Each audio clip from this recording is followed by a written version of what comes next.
bem-vindos ao Invest News. Eu sou Karina Trevisan. Estamos hoje em mais uma entrevista remota por conta dessa pandemia do novo coronavírus, que, como a gente bem sabe, gerou uma crise econômica em diversos países, incluindo o Brasil. Economia e saúde, aliás, são nossos assuntos aqui hoje. A gente vai conversar com Guilherme Nahus, diretor de Relações com Investidores do sistema Apvida. A operadora de planos de saúde está em plena expansão, com aquisições de redes de hospitais e clínicas a todo vapor. Isso, inclusive, puxou os resultados do segundo trimestre para um lucro de 278 milhões de reais, alta de 25%. Guilherme, seja muito bem-vindo e obrigada pela participação.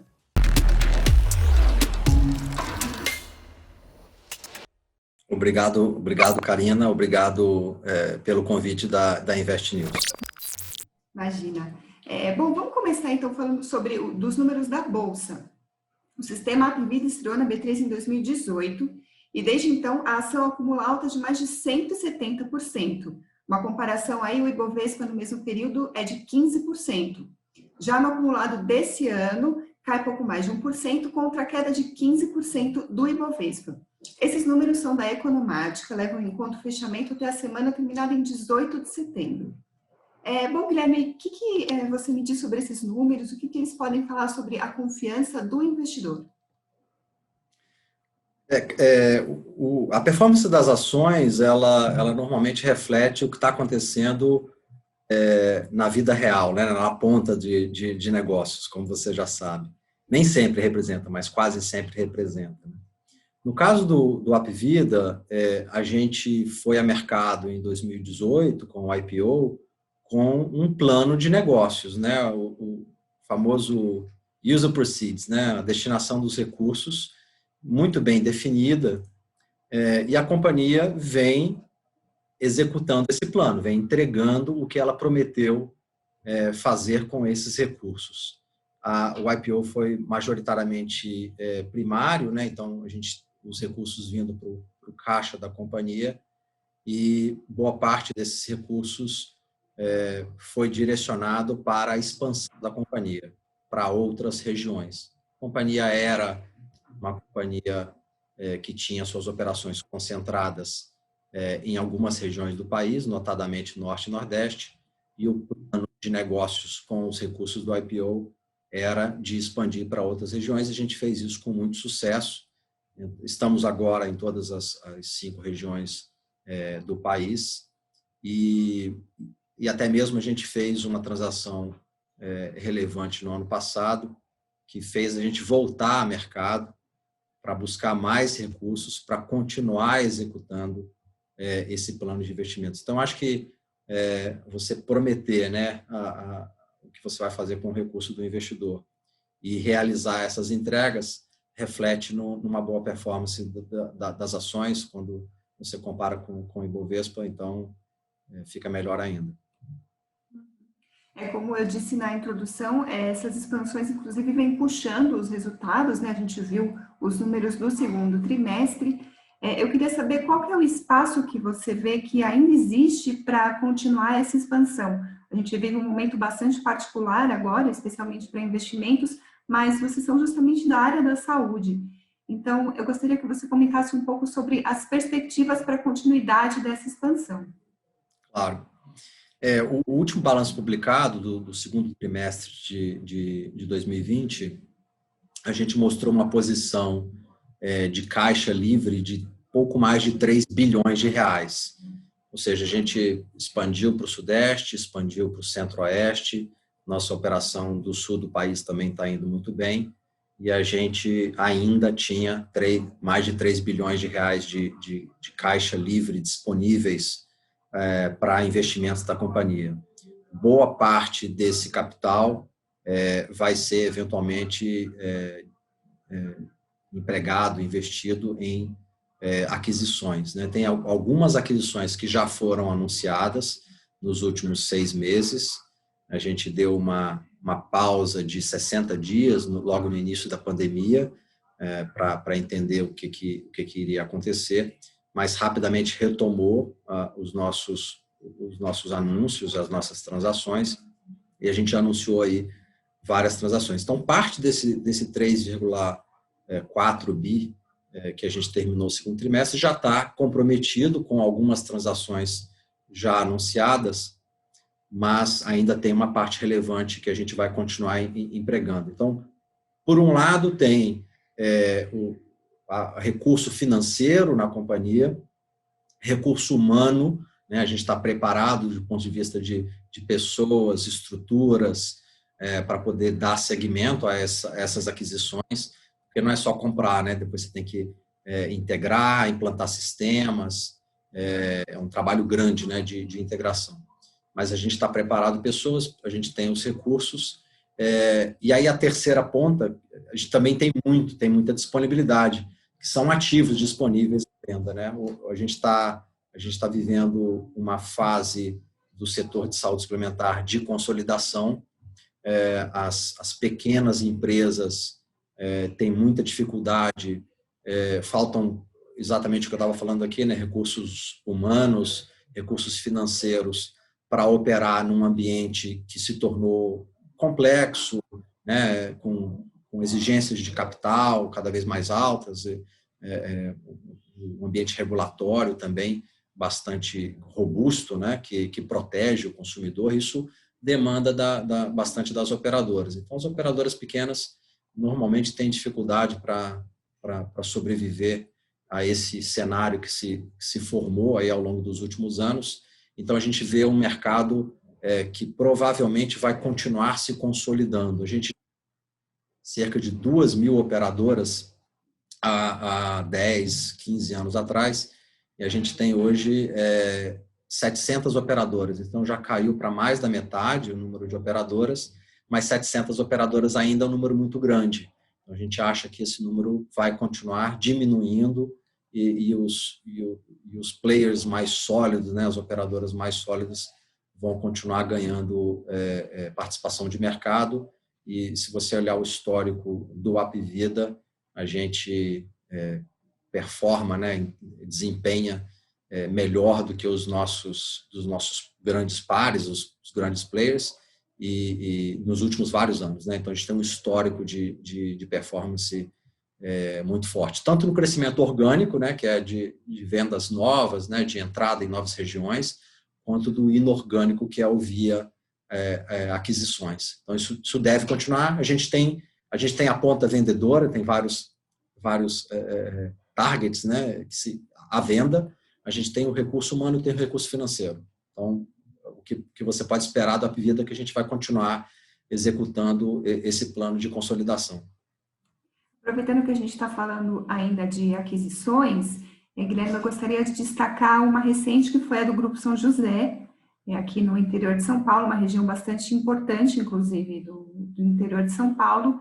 E eu gostaria de saber o que isso diz sobre a estratégia de vocês em relação a essa expansão. Você tem alguma região, algum estado que vocês olham ali com uma atenção um pouquinho maior, por uma questão estratégica? Existe isso? E qual que são essas regiões?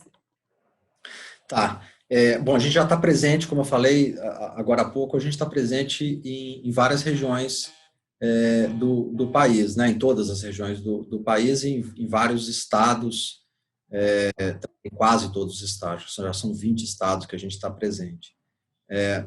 A gente não tem um plano específico para um estado ou outro, né?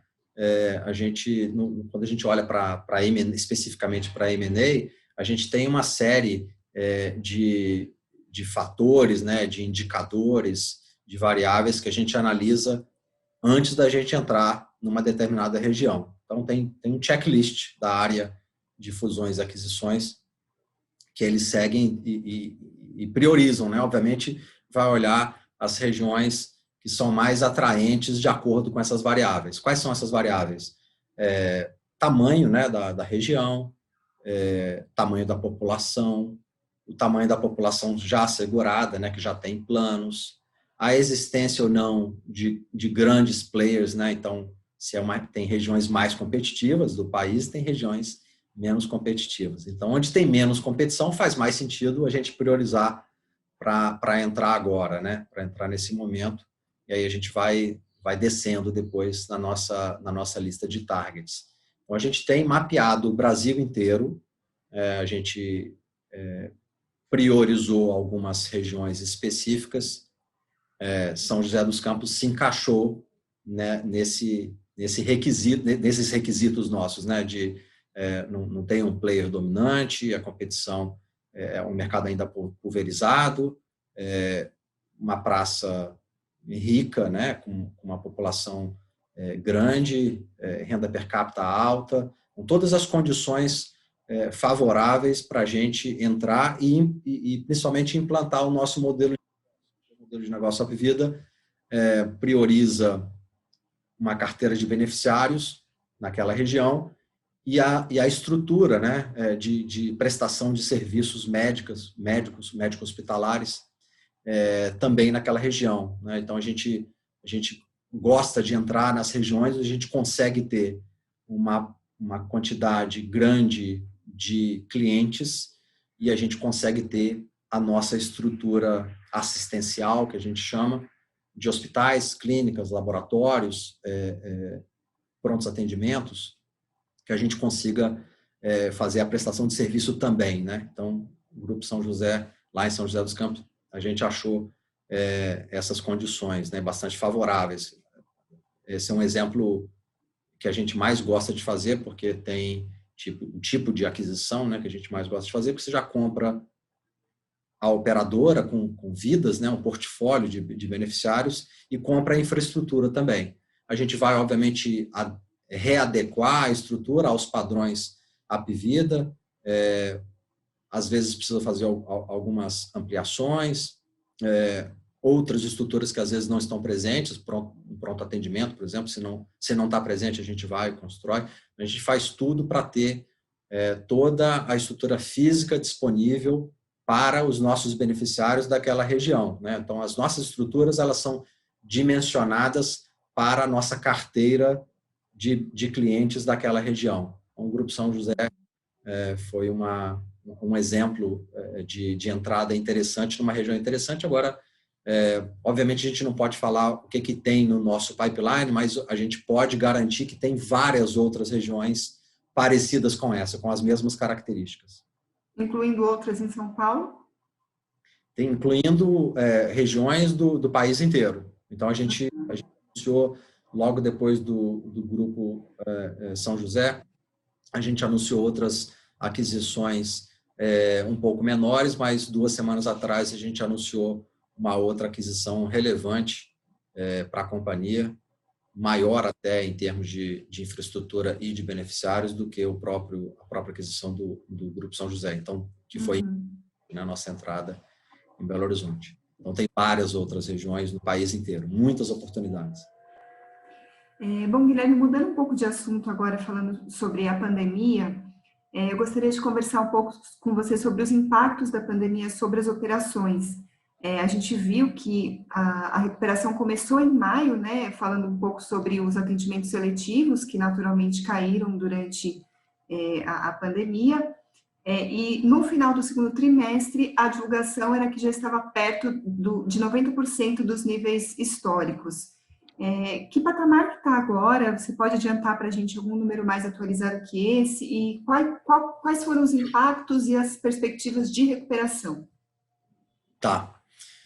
O assunto da pandemia é realmente bastante relevante para a gente. Foi muito diferente, né? Porque a pandemia ela impactou o mundo inteiro e todas as empresas, mas a gente foi impactado de 2 formas, né? Do negócio Apvida, né? Do negócio de saúde, mas como prestadores de serviços médicos, né? A gente opera os nossos hospitais, as clínicas, os laboratórios, a gente estava na frente, né? Dos impactos da pandemia. Então, um trabalho super responsável e nobríssimo de salvar vidas lá na ponta. Então, a gente tem hoje cerca de 15 mil médicos, né, do Grupo Apvida ao redor do país, espalhados no país, que tiveram essa missão aí muito, muito forte de tentar combater, né, a doença com todas as armas. Então, a primeira reação da companhia, ali no meados de março, foi exatamente garantir que todos os nossos beneficiários, em qualquer lugar do país que eles estivessem, recebessem todos os cuidados necessários que fossem precisos. Então, desde equipamento de proteção individual para os pacientes e também, obviamente, para os médicos, né, para toda a equipe que trabalha nessas estruturas, né, nos equipamentos, medicamentos, ventiladores. Então, a gente fez um trabalho muito forte, primeiro para conseguir, né, teve uma disputa mundial para conseguir tudo isso, desde API até equipamentos mais sofisticados. Então, foi uma luta para a gente conseguir, mas pessoas também, a gente reforçou os quadros médicos, né, fizemos contratações de pessoas adicionais, tanto médicos quanto pessoal de apoio, né? E aí fomos deslocando os equipamentos, medicamentos e pessoas para as regiões que foram afetadas pela Covid, né? E a gente tem o nosso portfólio espalhado no país todo, mas como todos vêm acompanhando, a gente foi impactado de formas distintas, né? Em momentos distintos no nosso país, que é muito grande. Então, isso, de certa forma, foi positivo para a gente, né? Porque enquanto uma região era atingida, a gente intensificava os nossos esforços de combate à Covid, mandando equipamento, medicamento, médico para lá, para apoiar. E quando a curva começava a diminuir, normalmente já tinha uma outra região que começou a apresentar um aumento, e a gente então fazia esse deslocamento. Então, a gente foi fazendo esse trabalho itinerante, né, de combate à Covid em todas as nossas regiões. A gente tem uma operação em Manaus e tem uma operação em Joinville, em Santa Catarina também. Então, a gente está no país inteiro, e aí esses momentos diferentes ajudou a companhia a fazer esse combate. Então, com muito zelo, né, a principal preocupação era manter os médicos protegidos, né, e os pacientes recebendo todo o suporte. Então, isso aconteceu nessa primeira fase da pandemia. A gente fez com sucesso, né, os números mostram, números de recuperados, todos os indicadores que a gente passou a publicar desde o final de março, e continua publicando até hoje, inclusive. Somos a única operadora do Brasil, talvez do mundo, que publicou os indicadores de internações e outros indicadores relacionados ao Covid desde o início da pandemia. Então, com bastante transparência e bastante profissionalismo. Nessa fase, de fato, que se seguiu à suspensão dos atendimentos e aos lockdowns determinados, a gente teve uma redução significativa de procura pelos serviços, né, médicos. As pessoas que tinham Covid ou suspeita de Covid, né, iam até alguma de nossas unidades, que permaneceram disponíveis o tempo todo, mas os atendimentos eletivos, alguma consulta que você tinha marcado, alguma coisa, mesmo as cirurgias eletivas, que é algo que se você não fizer, você, né, não tem um prejuízo de fazer mais tarde, essas também foram suspensas. Então, a gente teve uma queda de atendimentos bastante relevante. Isso, obviamente, trouxe impactos líquidos positivos, porque você teve uma queda muito grande e você teve atendimentos de Covid que começaram a vir numa crescente, né? Então, ao longo do segundo trimestre, isso acabou acontecendo. Então, a gente teve o impacto financeiro, né, positivo, e foi o resultado que a gente já postou no segundo trimestre, que a gente arquivou. Aí você está perguntando dos números mais recentes, a gente já está vendo, sim, vem comunicando ao mercado com frequência que os níveis de atendimento em todos os serviços da companhia vêm voltando próximo aos níveis históricos. As consultas eletivas, as internações, as consultas de emergência ainda um pouquinho abaixo, mas ali bem próximo do que eles eram, dos níveis pré-pandêmicos. Então, a gente deve estar aí voltando a uma normalidade do ponto de vista operacional, agora no final, ao longo do terceiro trimestre e quarto trimestre, a gente entende que a gente vai estar numa normal. Outro dado relevante que eu destaquei aqui do último balanço de vocês é a informação de que as operações no Norte e no Nordeste indicavam que o pior naquelas regiões já parecia ter ficado para trás. Como que está isso hoje nas demais regiões? Como que vocês veem isso?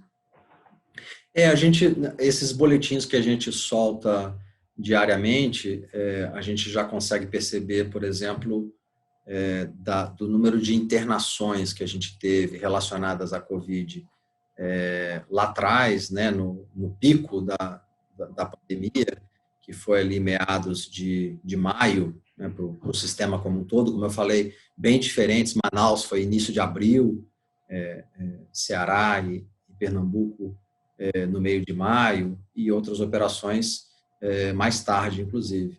Mas olhando o consolidado, nosso pico foi em algum momento de maio, e do pico até os últimos números que a gente está publicando, já tem uma queda de 90% das internações relacionadas à Covid. Então, a gente acredita, sim, que o pior já passou, não só nas regiões Norte e Nordeste, mas também nas outras regiões que foram atingidas mais tardiamente, como foi o caso por exemplo, de Salvador, na Bahia. A gente tem uma operação relevante. O interior de São Paulo também foi atingido mais tarde, com a interiorização do vírus, né? A nossa operação do Centro-Oeste também foi atingida mais tarde, mas também de todas essas regiões, mais recentemente, agora, agosto, setembro, já estão em curvas declinantes, né? Então, a gente acredita que até mesmo essas regiões que foram atingidas mais para frente, mais agora, mais tardiamente, elas já estão também bastante controladas. A gente está saindo, né, da pandemia, provavelmente deve continuar continuar a ter casos de pandemia de Covid, né, provavelmente por mais alguns meses, talvez até um ano, né? Mas aí a pandemia se torna talvez uma endemia, né? Você vai ter alguns focos em algumas regiões do país até que todo mundo esteja vacinado. A gente está comentando aqui, né, Guilherme, sobre esse impacto imensurável da pandemia, que é a saúde e a vida das pessoas, mas a gente teve também um outro impacto, que foi o social, com o desemprego atingindo patamares bastante elevados durante os meses de isolamento social e restrição, enfim. Tudo isso impacta também no número de beneficiários de planos de saúde. A gente viu, pelo segundo balanço, né, que o efeito das aquisições, na verdade, foi de um crescimento de mais de 44% no número de beneficiários do sistema Vida, mas excluindo esse efeito, então, a gente teria, na verdade, uma redução de 36 mil vidas nos planos. Eu gostaria de saber como que vocês observam esse cenário, como que vocês analisam, porque a questão do emprego ainda é um ponto a ser resolvido dessa crise econômica que não está solucionada. Como que isso entra no panorama de vocês para fazer as projeções e o planejamento da empresa? Claro, não, isso é um bom ponto que a gente vem explorando bastante com o mercado. O segundo trimestre, de fato, a gente teve uma perda líquida de vidas, né, impacto direto do desemprego, né, da perda de vagas formais, principalmente, da perda de renda. Ao mesmo tempo, a gente viu que a importância do produto saúde, né, então, também para quem teve condições de manter o plano de saúde, não quis ficar sem, né, a cobertura num momento tão delicado como esse. Mas o segundo trimestre, sim, a gente perdeu pouquíssimos contratos, né, a gente teve acho que 2 ou 3 contratos relevantes que a companhia decidiu não renovar porque os termos não eram favoráveis, não eram contratos que tinham um nível adequado de retorno para a gente. Então, boa parte das vidas que a gente perdeu estavam dentro desses 3 contratos relevantes. Fora esses 3, que foram quase que, né, motivados por esse impasse de reajuste e tudo mais, a gente perdeu pouquíssimos contratos, mas a gente perdeu vidas dentro dos contratos existentes. Ou seja, o cliente, né, corporativo confia muito no Apvida, manteve o plano Apvida para os funcionários existentes, mas os desligamentos dentro desses contratos bateram nas nossas carteiras, né? Então, sim, a gente perdeu vidas dentro de contratos e esses 3 contratos relevantes que eu já mencionei. Mas fora isso, a gente perdeu, essa é uma boa notícia, que a gente perdeu pouquíssimos contratos corporativos. No individual, o portfólio individual, que a gente opera há décadas, né, no produto individual, somos os maiores players da modalidade de contratação, né, individual familiar. A gente também viu uma perda inicial na pandemia, mas já os últimos dados disponíveis na ANS já mostram uma recuperação, já foi uma retomada rápida, né? Já foi líquido positivo no mês de julho, que é o último mês disponível lá no site da agência. Então, já para a gente, para o Apvida, então já mostra um sinal bom aí para o segundo semestre. Uhum. Bom, Guilherme, a gente já está se encaminhando aí para o final da nossa entrevista. Eu gostaria que você encerrasse dizendo o que o cliente e o investidor podem esperar daqui para frente do sistema Apvida, quais são as expectativas, enfim, o que a gente pode ver de vocês nos próximos meses. Do ponto de vista assistencial, né, de clientes, é importante mencionar, né, a gente também está sempre também comunicando com o mercado todas essas iniciativas da companhia de investimentos que a gente está fazendo. Então, tem uma ampliação da nossa rede assistencial, da quantidade de hospitais, de clínicas e de laboratórios, ou seja, das estruturas disponíveis para prestar serviço para os nossos clientes. Então, a gente vai estar cada vez mais perto, cada vez mais disponível para os clientes. E, do ponto de vista de investidores, garantir para eles que a gente vai continuar executando o plano de investimentos da companhia. Então, como eu falei, a gente declarou um plano de investimentos no IPO, a gente executou, declarou um plano de investimentos no follow-on no ano passado, continua executando e com a garantia de que a gente vai continuar fazendo o que a gente prometeu, cumprindo o que a gente prometeu. Maravilha, Guilherme. Mais uma vez, muito obrigada pela participação, pela sua disponibilidade. Agradeço também você que nos acompanhou, que segue aqui o Invest News Entrevista, e até a próxima. Obrigada, Guilherme. Obrigado.